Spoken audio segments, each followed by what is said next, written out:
অসমবাসীক ভোগালী বিহু হিয়া ভৰা উলগ যাছিলোঁ।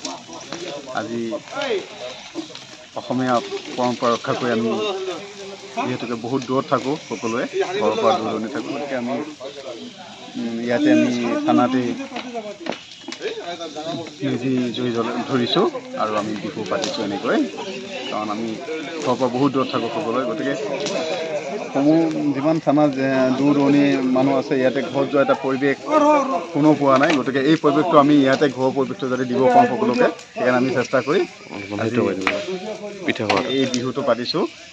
আৰু আমি ইয়াৰ পিছতে আমি দৈ চিৰা, পিঠা, সান্দহ, লাড়ু এইবিলাক সকলোৱে একেলগে গ্ৰহণ কৰিম আৰু ৰাতি আকৌ খানা খাম। এনেকৈ আমি আজি দিনটো কটাম আৰু।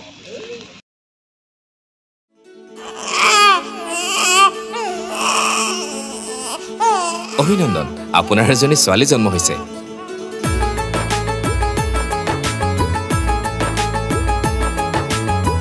লাহি পাহিয়ে